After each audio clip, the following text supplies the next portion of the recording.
zdążę na autobus, to będzie na samolot. To będzie cud. Została mi godzina 25 do odlotu, a dalej jestem w autobusie.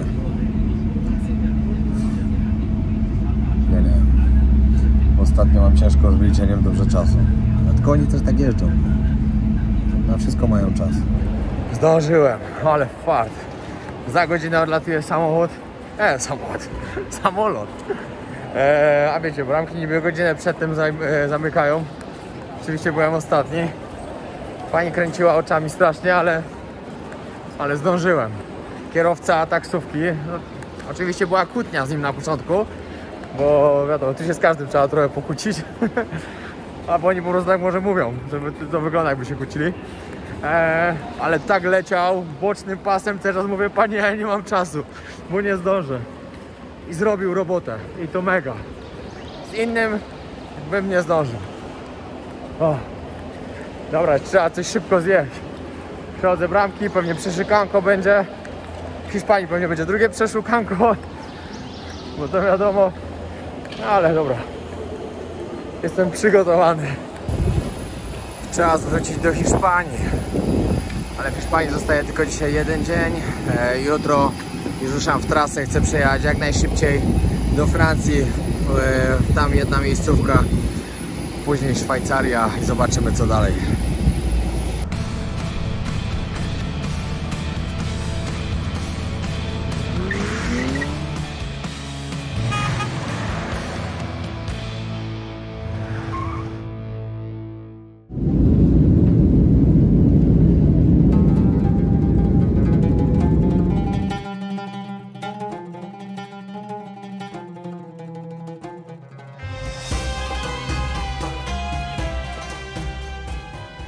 Znowu te tłumy czekają na mnie. Przestańcie, nie ma po co. Cyk, czeka na mnie konkretna fura. No i siema w kolejny dzień. Wczoraj nic nie kręciłem praktycznie, jak przyjechałem. Ale mogę wam powiedzieć, co się działo. No, po prostu przyjechaliśmy na kemping. Zebraliśmy się, pojechaliśmy oglądać jeden mecz, drugi mecz. Coś się tam napiliśmy i tak minęło. Także w sumie nawet nie miałem ochoty nic kręcić. Był jeden dzień taki po prostu wyłączony się całkowicie z YouTube'a, żeby mieć czas dla siebie i było spoko. Odkryję auto, dziękuję za kampera. Ruszamy dzisiaj w dalszą drogę. Pokażę wam, na jakim fajnym kempingu jesteśmy. Tutaj są jakieś domki, tu akurat były łazienki, ale tu wszystko są takie domki. No i tu wszędzie dookoła kampery. Tutaj jeszcze namioty. Zejdę na dół wam pokazać, jak on się w ogóle nazywa. Jesteśmy parę kilometrów od Marbei. Naprawdę fajnie. Polecam. 20 euro kosztował. No i myślę, że warto tutaj się zatrzymać, jak ktoś z was tak podróżuje. Plan na dzisiaj w ogóle jest taki. No, w ogóle to mieliśmy ruszyć rano. Jest 14, a my dalej jesteśmy na kempingu. Trochę się nie udało. Wiecie, jak jest z planami, nie zawsze się udają. Ale tak, jutro musimy... Aha, dołączyła w ogóle do nas Ania, czyli dziewczyna Dawida. Anię poznacie zaraz w dalszej części odcinka. Po prostu jak dojedziemy na miejsce, do którego jedziemy, no to wam pokażę Anię. A zresztą już mogliście ją widzieć wcześniej na jakichś vlogach u mnie, gdzieś, gdzie był też Dawid. No, jedziemy na taki kanion, taką super miejscówkę, zobaczyć po drodze, bo w Hiszpanii mieliśmy już w sumie praktycznie nic nie kręcić. Ale stwierdziłem, że tą miejscówkę akurat muszę zobaczyć i wam pokazać, bo wiem, jaki czat będzie nagrać i polatać tam w ogóle dronem. Będzie naprawdę pięknie. Także tego sobie nie odpuszczę. A później lecimy całą Hiszpanię już. Znaczy, mamy ogólnie jutro wieczorem, dzisiaj jest czwartek? Czwartek, tak. Jutro wieczorem mamy odebrać Kingę z lotniska. Skąd? Gdzieś tam we Francji. Nie czasem. Z Marsylii? Chyba tak, jakoś tak, no mniejsza z tym. No i trzeba mamy odebrać, a mamy do przejechania 1500 km. Także misję mamy naprawdę mocną. No 2 dni będziemy jechać. No. Gdzieś po drodze jeszcze we Francji coś fajnego wymyślimy, to też na pewno nakręcimy. Ale ogólnie plan jest jechać. Przez to, że 3 dni mi uciekły, co zostałem dłużej w Maroku, to teraz musimy to nadrobić. Tutaj jeszcze jest jeden basen, tam drugi basen. Tutaj do posiedzenia, jakaś restauracja. Bardzo, bardzo przyjemne miejsce. No, tu macie dokładnie, że do Marbei stąd jest 5 km. No, tak dokładnie się nazywa ten kemping. Dajcie znać w ogóle w komentarzach, jak Wam się podoba seria z Maroka. Mi się tam podobało super. Naprawdę tak się cieszę, że tam byłem. Było zarąbiście, tym bardziej, że jeszcze nie było turystów. To było w ogóle podwójne mistrzostwo. Bo zobaczyłem to, jak tam wygląda naprawdę, a nie z turystami. Z turystami jest na pewno dużo inaczej, także wiecie. Ja zobaczyłem życie miejscowych ludzi. Było naprawdę spoko.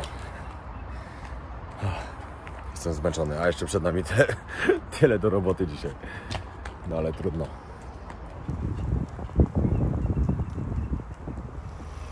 Patrzcie, jaki czad, aż się musieliśmy zatrzymać. Jak zrobione jest w skale normalnie. Da się tam wejść? Da się, co? Ale zarąbiście ktoś zrobił.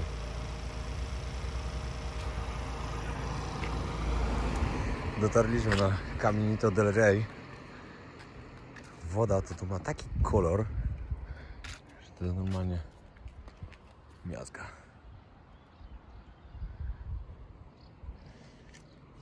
Musimy gdzieś tu znaleźć taką miejscówkę, co się wychodzi. Są połączone tak jakby dwie góry. Nie wiem, gdzie to jest, ale zaraz wyczytam. Jeszcze jedna decyzja. Trzeba tu dronem polatać. Ale woda jest taka czysta, że aż się chce wejść.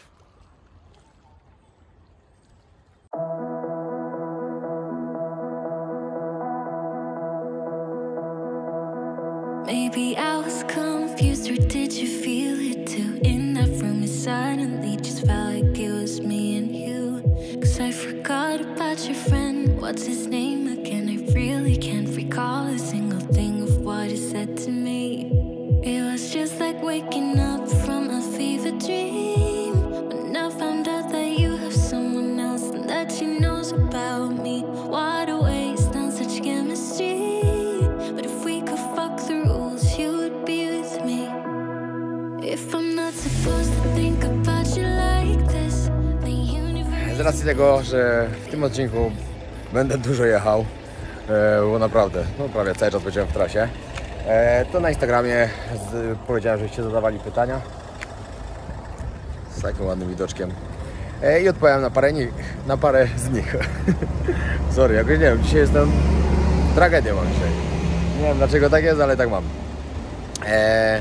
Tak, pierwsze pytanie było w sprawie tego, czy jest możliwa jeszcze podróż z polem i z bazą kiedyś. No jasne, że tak. Nie wiem, kiedy się to uda, szczerze mówiąc, bo no wiecie, no oni są na razie w Afryce, jestem w Europie, później ja lecę do Azji Środkowej. Oni nawet nie wiem, ile jeszcze w tej Afryce mają być, chyba 2,5 miesiąca? Albo nie wiem szczerze mówiąc. Gdzie baza później będzie leciał, to nawet nie wiem. Wiem, że Polo też się wybiera do Azji Środkowej gdzieś, to pewnie gdzieś się tam z nim spotkam w którymś kraju, ale co i jak, to jeszcze dokładnie nie wiem. To się wszystko okaże. A jak mogę, to zapraszam Was do nich na kanały Baza Travel i Piotr Polo Przywarski. Chłopaki sobie zwiedzają teraz Afrykę, także myślę, że zobaczycie jakieś fajne, ciekawe filmy. Jak Was interesuje Afryka? Pytanie było w sprawie moich włosów. Czy zrobiłem przeszczep, a włosy dalej nie urosły. To ja to tłumaczyłem, nie uważnie oglądać. Idziemy najpierw zjeść, czy najpierw idziemy tam? No bo tam mamy trochę iść, no zjedzmy może najpierw, później. No mamy dość daleko. Mamy 3 km, ale im nie mówiłem. W jedną stronę. Damy sobie radę. Nie, tak szczerze to zdychają trochę. Dzisiaj na pewno nie mają ochoty nawet tam iść, ale nawet im nie powiem, że mnie szedł sam. Trochę hamuwa, no ale co poradzić. O, później tu też można zejść na chwilę. W sprawie włosów, właśnie. No to sprawa wygląda tak. Przez pierwsze 3 miesiące po przeszczepie te włosy wypadają. I dopiero później one odrastają. Tak jak mówiłem wtedy, to jest tak, że efekt będzie u mnie widać dopiero po pół roku. Dopiero no, pod koniec tego roku dopiero będę mógł określić, jak wyszło wszystko. No, a nie, że po miesiącu, a każdy zdziwiony, gdzie mam włosy. To tak nie wygląda. To nie jest takie kolorowe. Na to wszystko trzeba poczekać. Co? Trzeba zejść i wykąpać się. Wykąpmy się w końcu. Ale nie no, kolor wody to jest miazga tutaj. Piotrek, wykąpmy się. Będziesz na niej Nie, bo śmierdzić. Ktoś chyba z nowych widzów zadał mi pytanie, skoro w tylu krajach już byłem, w którym się czuję najlepiej i gdzie bym chciał zamieszkać. Przecież wiadomo, że w Tajlandii. Tajlandia dla mnie zawsze będzie najlepsza. I gdzie bym nie był, to i tak nie zmienię zdania. Bo to jest moje miejsce do życia, które kocham i moje serce tam zostało. Zaraz się zbieramy i jedziemy dalej. Niestety to miejsce, do którego tutaj przyjechaliśmy, akurat dzisiaj jest zamknięte. Zarąbiście, co? My to mamy warto. Ale i tak jedziemy tam podjechać chociaż pod to miejsce, żeby trochę przelecieć dronem, żeby zobaczyć jak to wygląda. Szkoda, bo to jest naprawdę fajna miejscowa. Można tam pochodzić. No piękne po prostu. No. Dużo by tłumaczyć. O, tu rozłożyli. Fajnie to tu wygląda wszystko.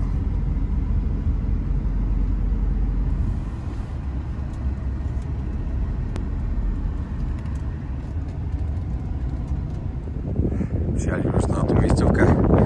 Od razu szybko trochę będzie wiało, także wybaczcie, bo wieje tu bardzo. Niestety, tak jak mówiłem, no jest zamknięte, ale muszę wam to pokazać. Podlecę tam w ogóle dronem. Patrzcie. Tutaj idzie takie przejście. Tam się zaczyna. Idzie się tu cały czas.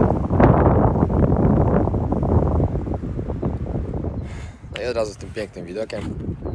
Jeszcze nie odpaliłem kampera. Było pytanie, jak oceniam podróż kamperem właśnie. Kamperem, który stoi tam, od Odkryj Auto. Dziękuję bardzo. Podróż kamperem jest zarąbista, ze względu na to właśnie, że możecie przyjechać do każdego takiego miejsca, nawet jak jest, wiecie, zamknięte albo coś. Możecie sobie tu podjechać elegancko w takie coś, możecie sobie zaparkować, gdzie wam się podoba, znaczy no, nie całkiem gdzie wam się podoba, ale wiecie, no nie jesteście ograniczeni po prostu niczym. Tak podczas tej podróży parę razy gdzieś spaliśmy, albo było przy jeziorze, było gdzieś w górach, było przy plaży. No to jest właśnie fajne, to jest fajne. Ja mam troszkę inny styl podróżowania, nie ma co ukrywać. Ja tam bardziej lubię trochę więcej, jak się dzieje, że takie większe emocje, wiecie, jakieś szukanie, jakieś pociągi, jakieś autobusy i tak dalej. Tu gdzieś jestem spóźniony, albo nie zdążyłem całkowicie i tak dalej. Dla mnie to są większe emocje, ale dla kogoś, kto na przykład chce podróżować tak z rodziną, albo nie wiem, już ktoś starszy, albo coś, to kamper jest idealny po prostu. Naprawdę idealny. Kurde, że nie udało nam się tam podjechać, znaczy, że nie udało nam się tam wejść. Przejść się tą kładką wzdłuż tego mistrzostwo. No i na środku jeszcze macie mostek, na którym się zdjęcia robi. I know that I messed up. Wish I could take it back, but it doesn't matter when you look at me like that. I know that I fucked up, but that doesn't work as an excuse. Sorry doesn't cut it, but I'm sorry for what I did to you. Can only sleep with the TV on. Ever since you left, I'm going through the motions.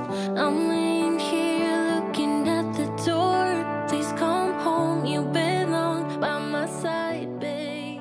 It's getting cold. Ale to zarobiście, no jakby przesłabo, że nie mieliśmy okazji skorzystać z tego. Tak. Teraz pytanie było, jak bym porównał podróżowanie właśnie kamperem i samolotem. Koszty, jakie są, co drożej wychodzi. No to wszystko zależy, szczerze mówiąc. Wiadomo, jak ja teraz byłem w 9 krajach już, będę jeszcze w 5 albo 6. No dobra, przypuśćmy, że będzie 15 krajów. No to jeżeli ja bym miał wszędzie latać samolotami, to by bardzo dużo wyszło. Ale z drugiej strony też trzeba liczyć to, że na przykład kamper też pali trochę. Każde tankowanie to jest około 80-100 euro, zależy w jakim kraju. Najwięcej 100 płaciłem chyba. Teraz przed chwilą tankowałem, to zapłaciłem 80. Pełny bak wystarcza mi tak na 500-600 km, zależy od trasy. No to też jest bardzo, bardzo dużo. No już tankowałem 11 razy, mniej więcej. No to wiecie, no też dużo wychodzi. No ale kamper macie spanie od razu na przykład i już oszczędzacie na hotelu. Tak jak mówiłem wcześniej, możecie się zatrzymać, gdzie Wam się podoba, podziwiać widoki, jakie Wam się podoba, wszystko, no inaczej, jest zupełnie inaczej. Powiem tak, każdy jak nie spróbuje, to się nie dowie, czy kamper jest dla niego, czy nie. Czy czuje czasem się samotny w podróży? Nie. Wiecie co? Są telefony komórkowe. Ja jakbym się poczuł, mogę sobie zadzwonić do kogoś, a zresztą co chwilę z kimś gadam i tak dalej. Wtedy już inaczej się podróżowało, jak się nie miało tak... Znaczy nie mówię ja, bo ja mam zawsze, ale jak kiedyś ludzie podróżowali, nie mieli telefonów i tak dalej, no to na pewno się gorzej podróżowało, mogli się czuć samotni i tak dalej. Ale teraz, ja zresztą lubię być sam, szczerze mówiąc. Wiadomo, że fajnie się ludzi spotyka, poznaje, bo bardzo lubię poznawać nowych ludzi, ale podróżować lubię sam. Także jakby ktoś chciał zapytać, czy może się ze mną czasem zabrać w jakąś podróż? Sorry, nie. Niestety nie, sorry. Wiadomo, jak się kogoś gdzieś spotyka, bo nieraz tak mam, że po prostu spotykam jakichś Polaków gdzieś na trasie, gdzie akurat jestem i tak dalej. No to wtedy wiecie, no, coś tam jakiś czas ze sobą spędzić, zarobiście. Ja tak mówię, lubię poznać ludzi. Ale żeby się z kimś typowo wybrać, nie licząc pola bazy, no to raczej nie, raczej by odpadało. Ale kolor. Teraz zadałem pytanie od Marty Sielskiej. Jak nie znacie Marty Sielskiej, to znaczy, że nie jesteście długo na tym kanale. Oj, Marta. O, jak nie znacie, to wbijcie do niej na kanał. Zobaczycie, kto to jest Marta Sielska. Napisała, czy dostanie buziaka. Nie. Zapomnij, Marta, zapomnij. Ja nie jestem taki łatwy. Na jakiego wygląda. Przerwa chwilowa na kawkę, toaletkę i jedziemy dalej. Nawigacja pokazuje 15 godzin.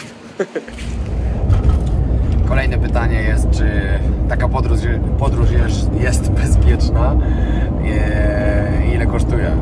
To ile kosztuje, to ciężko powiedzieć tak naprawdę, wiecie. Każdy inaczej wydaje pieniądze. Ja powiem, że tyle, jak ktoś później pojedzie i powie, że wydał dużo więcej, a inny wyda dużo mniej. Także ciężko odpowiedzieć na to pytanie. A czy jest bezpieczna? Ja myślę, że tak, no. Sorry, ale pali słońce. Nigdzie jeszcze w żadnym kraju nie mieliśmy żadnej akcji jakiejś na jakimś parkingu. Nikt nas jeszcze nie chciał okraść i oby tak było do końca. Nie, jest spoko, wiecie, słyszałem o wielu przypadkach, co ludzie mówili na przykład, że gdzieś wpuszczali gaz, usypiali, okradali i tak dalej, żeby uważać właśnie we Włoszech, we Francji, że w Hiszpanii też, a ja nie, mi się wydaje, nie wiem, u nas było wszystko w porządku. No i oby tak było do końca. Dobra, pytanie, które cały czas się pojawia od już bardzo długo, bo wiem, że bardzo długo się to przeciąga. Co ze sklepem? No to tak, wszystko już mam po prostu, wszystkie ciuchy. Strona internetowa jest, sklep się tworzy. Czekałem dość długo na zdjęcia, aż mi fotograf wykona, żeby wrzucić na stronę.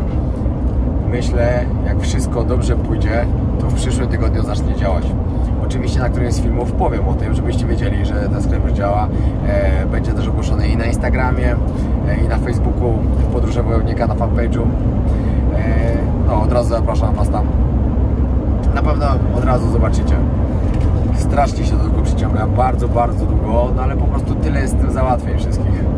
Wszystko musi być na tip-top, także już niedługo, jeszcze trochę. Czy będę jeszcze walczył w Fame MMA? Oczywiście, że będę walczył w Fame MMA. Kontrakt mam jeszcze na jedną walkę, ale myślę, że później automatycznie podpiszę kolejny kontrakt z Fame'em.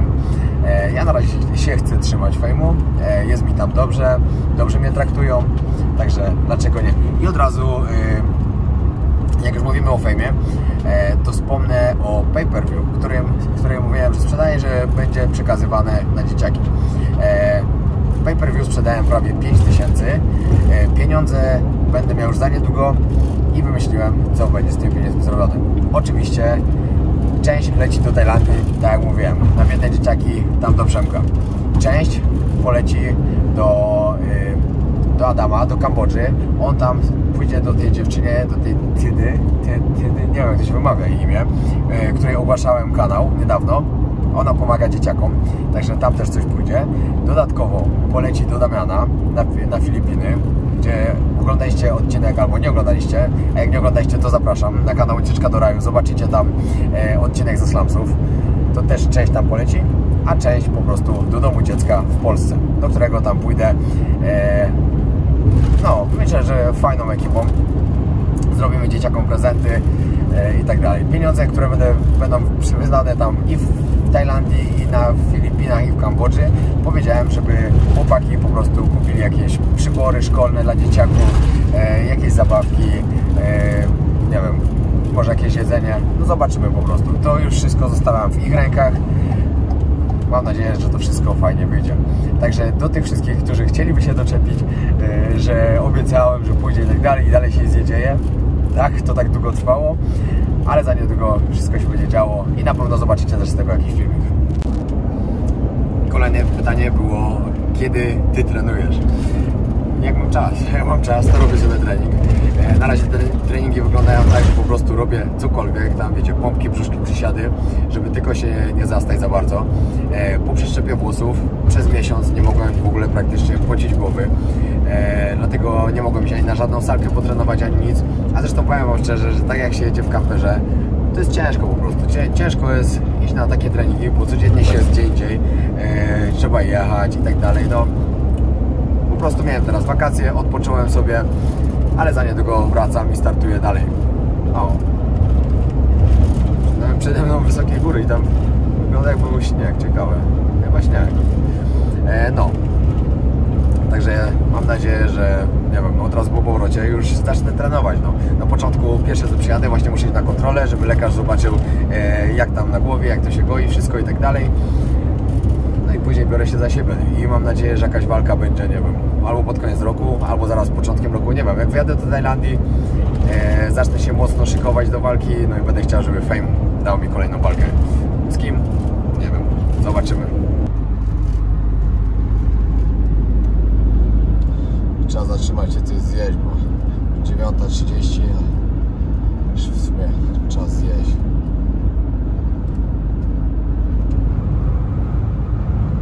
Piękny zachód się zrobił. Trasa idzie słabo. Przerwa na kolację, ale jeszcze przed tym, z racji tego, że nie mam dzisiaj gdzie zrobić treningu, to chociaż tutaj szybko 100 pompek. I zawsze coś. No i koniec tego odcinka. Jedziemy dalej w trasę. Zostało nam jeszcze 1250 km, żeby odebrać Kingę. Także jutro już ją zobaczycie na odcinku. Na sam koniec jeszcze zapraszam Was do zobaczenia zapowiedzi Tydy, czyli dziewczyny, która... No, dziewczyna, która po prostu założyła swój kanał na YouTube. W Kambodży mieszka. Promował już ją Adam z raportu z Państwa Środka, Damian z Ucieczki do Raju i teraz napisała do mnie, poprosiła mnie, a z racji tego, że naprawdę ma fajne przesłanie, chce robić coś fajnego, chce pomagać dzieciakom. No, myślę, że jak widzieliście odcinek właśnie albo u Adama, albo u Damiana z Ucieczki do Raju, to wiecie o co chodzi, a jeśli nie, to sprawdźcie na koniec tą zapowiedź. I jak możecie, zostawcie jej suba, będzie na pewno szczęśliwa. Dzięki wielkie, pozdrawiam, na razie. A, i mi też zostawcie suba, jeśli jeszcze nie subskrybujecie kanału. Hello everyone, welcome back to my channel. Today I'm going to prepare fish papaya sour soup. So now I tell you ingredient today we have fish, papaya.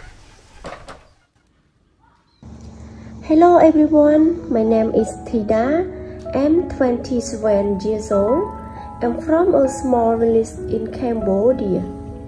I live in a small village of Kampong Speu province in Cambodia, which is about 40 kilometers from Phnom Penh city to the west. I run a YouTube channel called Thida Cooking TV.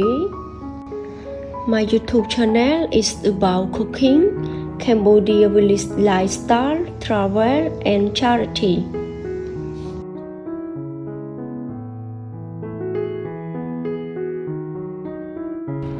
I love YouTube career, I love traveling and charity.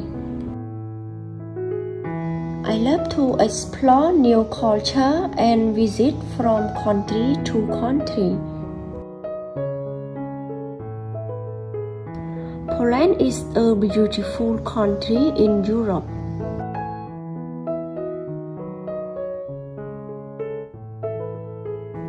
I hope one day I can visit your country and explore your culture. So please subscribe my YouTube channel, watch my video and comment. Thank you so much. Bye bye.